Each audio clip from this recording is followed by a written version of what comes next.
전남에서 22번째 신종 코로나 바이러스 감염증 환자가 발생하면서 확산 우려가 높아지고 있습니다. 교육당국은 현장 실습을 중단하고 지역 대학들도 개강을 2주 정도 늦추기로 했습니다. 최근 목포 시내버스 기사들이 임금을 올려달라며 파업을 감행해 시민들이 불편을 겪었습니다. 파업 하루 만에 버스 운행은 재개됐지만 버스회사 노사의 무책임한 태도가 빈축을 사고 있습니다.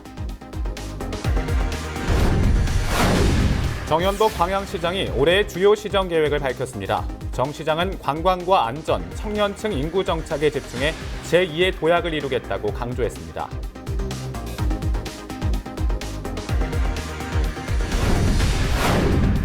신안 천사대교에서 상갱이 사체가 발견됐습니다. 해경은 포획된 흔적이 발견되지 않아 곧바로 지자체에 인계했습니다.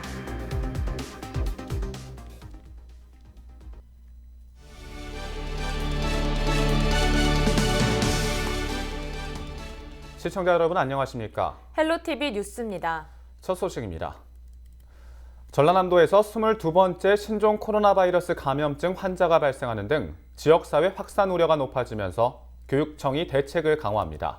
학생들의 현장 실습 등 외부 활동을 중단하고 나주에 있는 초등학교에 조기 종업 조치를 내렸습니다. 지역 대학교도 개강을 2주 정도 늦추기로 했습니다. 박종호 기자입니다.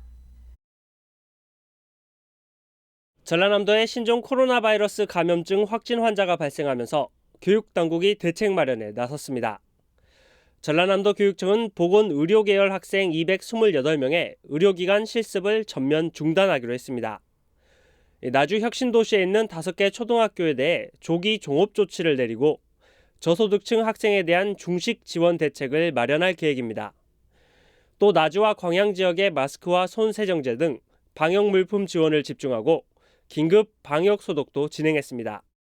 전남교육청은 주민 생활체육공간으로 제공되는 학교의 체육관과 운동장 등 사용도 한시적으로 중지한다고 밝혔습니다. 국가 간호조무사 시험을 보기 위해서는 의료기관에서 780시간 시간을 이수를 해야 됩니다. 그래서 1학년, 2학년 학생들이 1학년 2학기부터 2학년 2학기까지 방학을 위해서 현장 실습을 하고 있는데 그 학생들이 지금 현장 실습 중에 있었고요.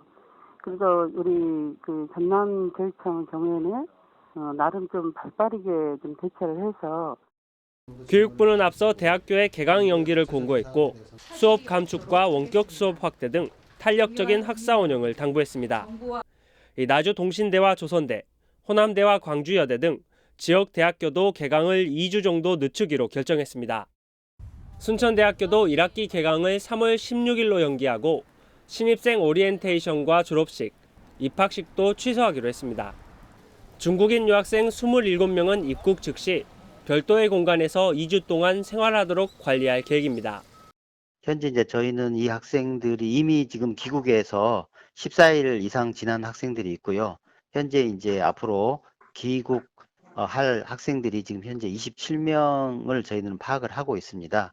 그래서 이 학생들이 이제 한꺼번에 들어온 게 아니라 순차적으로 들어오는데요. 저희는 이제 이 학생들이 들어오게 되면 1인 1실을 원칙으로 해서 학교 안에 별도 공간에서 독립적으로 7일 기준 전남에서 자율격리되고 있는 학생과 교직원은 204명이며 이 가운데 확진자는 아직까지 발생하지 않은 것으로 나타났습니다. 신종 코로나 바이러스 확산 우려가 높아지면서 교육 당국은 물론 지자체도 긴장의 끈을 놓진 못하고 있습니다. 헬로티비 뉴스 박종호입니다.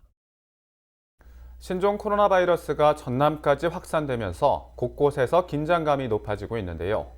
신안군이 섬까지 확산되는 걸 막기 위해 방역에 총력을 쏟고 있습니다. 신안군은 신종 코로나 바이러스가 점차 확산세를 보이면서 국민과의 대화와 예정된 행사를 모두 취소하고 목포 여객선 터미널 2곳과 암태 남강 터미널 1곳에 발열 측정 카메라를 설치해 바이러스 차단에 나섰습니다. 다구량 신안군수는 발열 측정 카메라가 설치된 주요 터미널을 방문해 직원들을 격려하고 철저한 검역을 당부했습니다. 전라남도의회 보건복지환경위원회가 신종 코로나 바이러스 감염증 유입 차단과 확산 방지를 위해 집행부와 공조합니다. 보건복지환경위원회는 2월 임시회 기간 예정됐던 코로나 대응 업무를 담당하는 보건복지부과 보건환경연구원에 대해서 업무 보고를 보류하기로 했다고 결정했다고 밝혔습니다. 최근 광주와 나주에서 확진자가 발생하면서 지역 확산 우려가 높아지고 있어 선제적 대응에 역량을 집중할 수 있도록 하기 위한 조치라고 강조했습니다. 신종 코로나 바이러스 감염 환자 2명이 나온 광주 21세기 병원에서 환자 격리와 관리가 엉망인 것으로 드러났습니다. 감염 환자 2명과 함께 3층에 머물던 고위험군 환자들은 보건당국 발표와 달리 1인실에 격리되지 않은 건데요. 많게는 한 병실에서 6명씩이나 그대로 지내고 있는 것으로 확인됐습니다. YTN 김범한 기자입니다. 지난달 27일 16번 환자가 처음으로 찾은 광주 21세기 병원입니다. 수술을 받고 입원해 있는 딸을 돌보면서 자신도 치료를 받던 16번 환자는 지난 4일 확진 판정을 받았습니다. 다음 날에는 딸도 확진됐습니다. 16번째 16번 확진자가 광주의 21세기 병원 3층에서 딸의 간병을 위해서 머물렀었기 때문에 접촉이 많았던 3층에 있던 환자들은 다른 층으로 옮겨져 현재 병원에서 전원 격리 조치되었고, 과연 그랬을까? 하루 뒤에 찾은 광주 21세기 병원. 3층 병실에 불이 환하게 켜져 있고 환자도 여러 명이 보입니다. 3층 환자들은 질병관리본부의 발표와 달리 다른 층으로 옮겨지지도 1인실로 격리되지도 않았습니다. 4분, 3분씩 이런 식으로 다 지금 하나씩 분리된 데는 지금 없어요. 3층 환자들은 그대로 있어요, 지금. 21세기 병원 3층에 격리된 환자가 취재진을 향해 손가락을 펴 보입니다. 손가락은 모두 6개. 무슨 뜻일까요? 많게는 6명이 기존에 쓰던 병실에 그대로 있었다는 겁니다. 저희들이 지금 6명이 있어요. 3층을 그냥 안 하고 무방비 상태고 또 쓰레기 문제라든가 쓰레기가 지금 엉망이에요. 화장실이 무지고 지금. 취재 기자에게 쪽지를 던진 다른 환자도 환자 격리 문제뿐만 아니라 청소도 하지 않는 등 위생이 엉망이라고 분통을 터뜨렸습니다. 갑자기 격리된 뒤에 물과 화장지 등 기초적인 생필품 공급마저 끊겼습니다. 이제 격리가 돼버렸기 때문에 물이라든가 또 이렇게 치약이라든가 화장지 그런 것은 좀 이렇게 좀 줬으면 좋겠어요. 18번 환자는 오전 11시 반쯤에 여기에서 전남대학교 병원으로 옮겨졌습니다. 그런데 18번 환자가 쓰던 병실의 소독은 밤에야 이루어졌습니다. 질병관리본부의 발표와는 너무나 다른 신종 코로나 바이러스 관련 환자 격리 실태. 중국을 방문하지 않았다며 초기에 16번 환자를 놓친 데 이어 사후 조치도 미흡하다는 비난을 면하기 어려울 것으로 보입니다. YTN 김범환입니다. 신종 코로나 바이러스 감염증 확산을 막기 위해 광양시가 방역용품을 긴급 지원했습니다. 광양시는 취약계층에 있는 경로당과 어린이집, 의료기관과 터미널, 도서관 등에 손세정제 1,500병을 긴급 배부했다고 밝혔습니다. 또한 시민들에게 의료를 제공하는 의료인과 민원인 다수가 방문하는 시청, 읍면동 민원실, 공공시설에 마스크 만여장을 지원했다고 설명했습니다.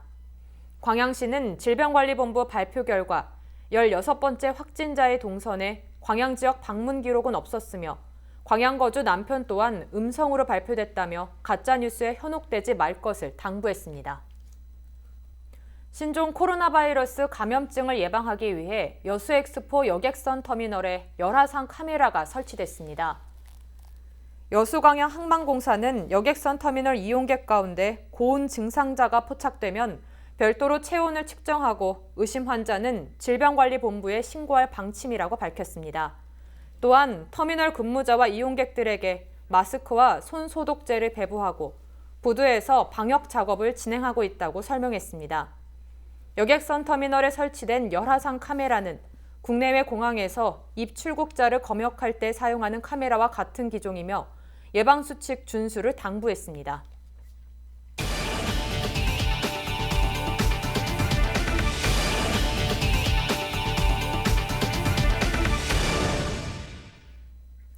최근 목포 시내버스 기사들이 임금을 올려달라며 느닷없이 파업을 감행해 시민들이 하루 종일 불편을 겪었습니다. 다행히 파업에 들어간 지 하루 만에 임금 협상안이 타결되면서 버스 운행이 재개됐는데요.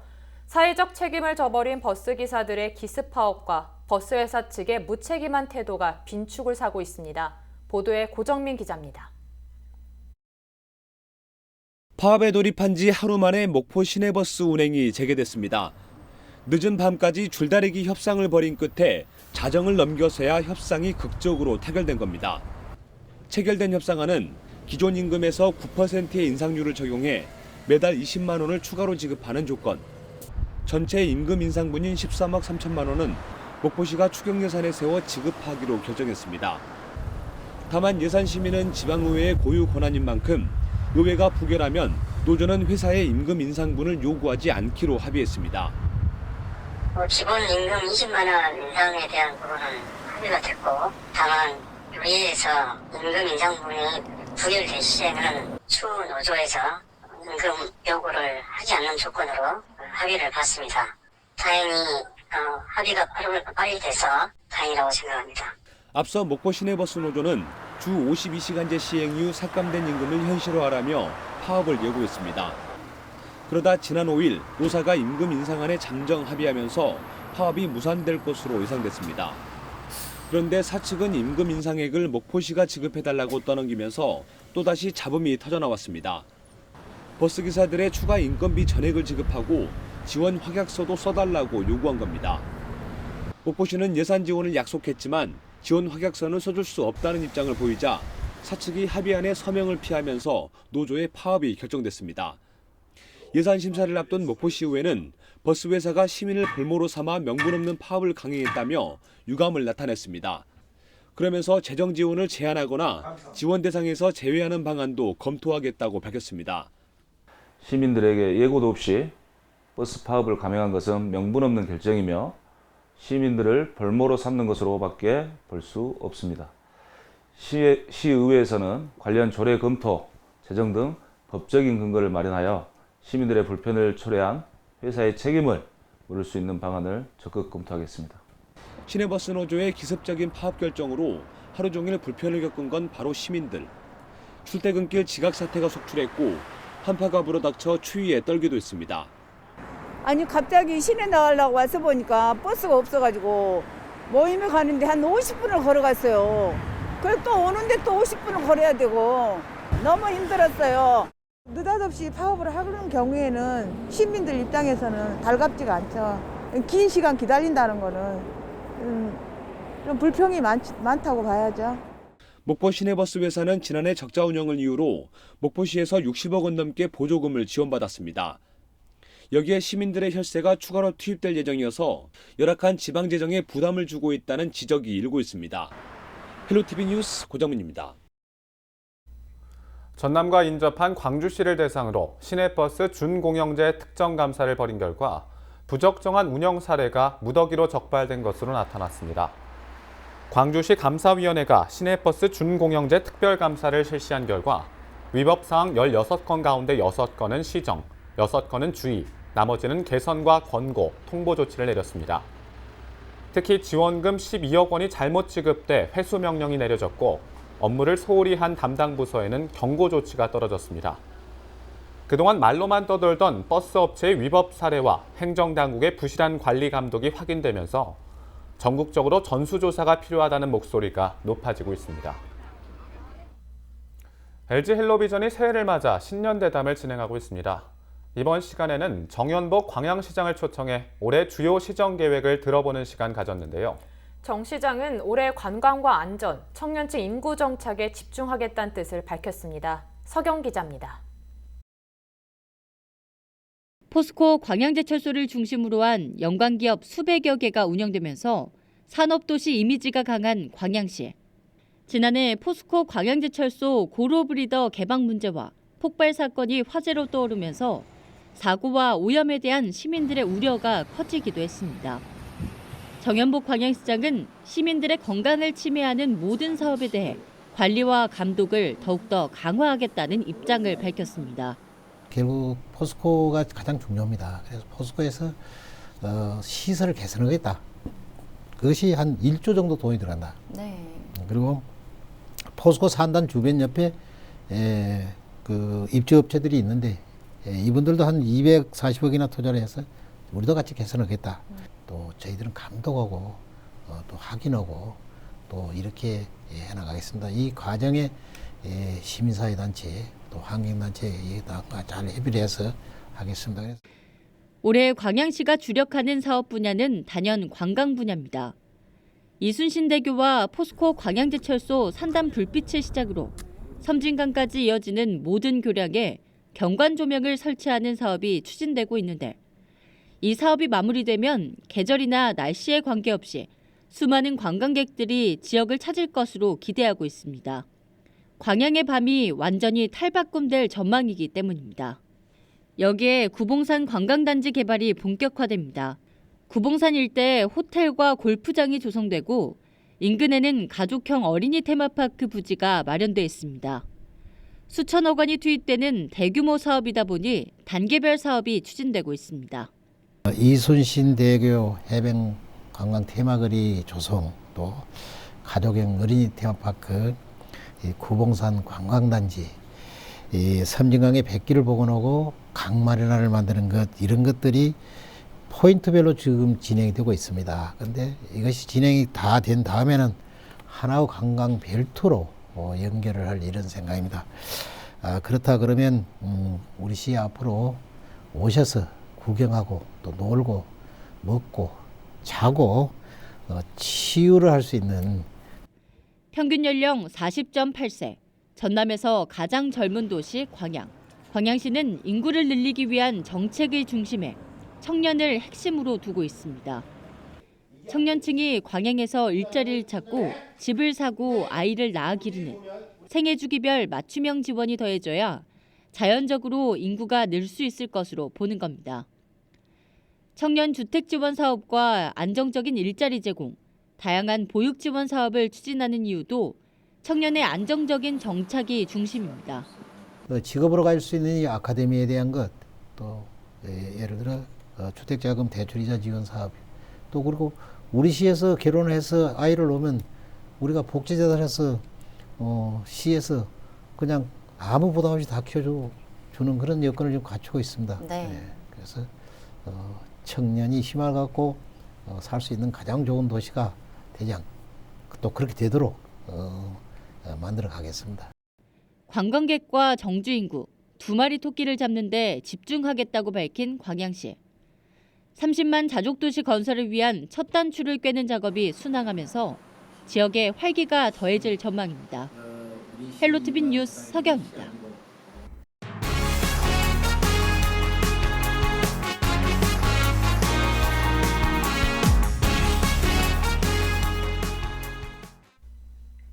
상괭이는 우리나라 토종 돌고래이자 멸종위기종으로 구분돼 어획이 금지됐는데요. 최근 상괭이 한 마리가 신안 천사대교 인근에서 사체로 발견돼 해경이 지자체에 인계했습니다. 멸종위기종인 상괭이는 7일 낮 12시 반쯤 신안군 앞해도 송곡리에 있는 천사대교 아래 해안가에서 발견됐습니다. 몸 길이는 120cm, 무게는 30kg으로 발견 당시 포획된 흔적은 발견되지 않았습니다. 상괭이는 우리나라 서남 해안에서 주로 발견되고 있습니다.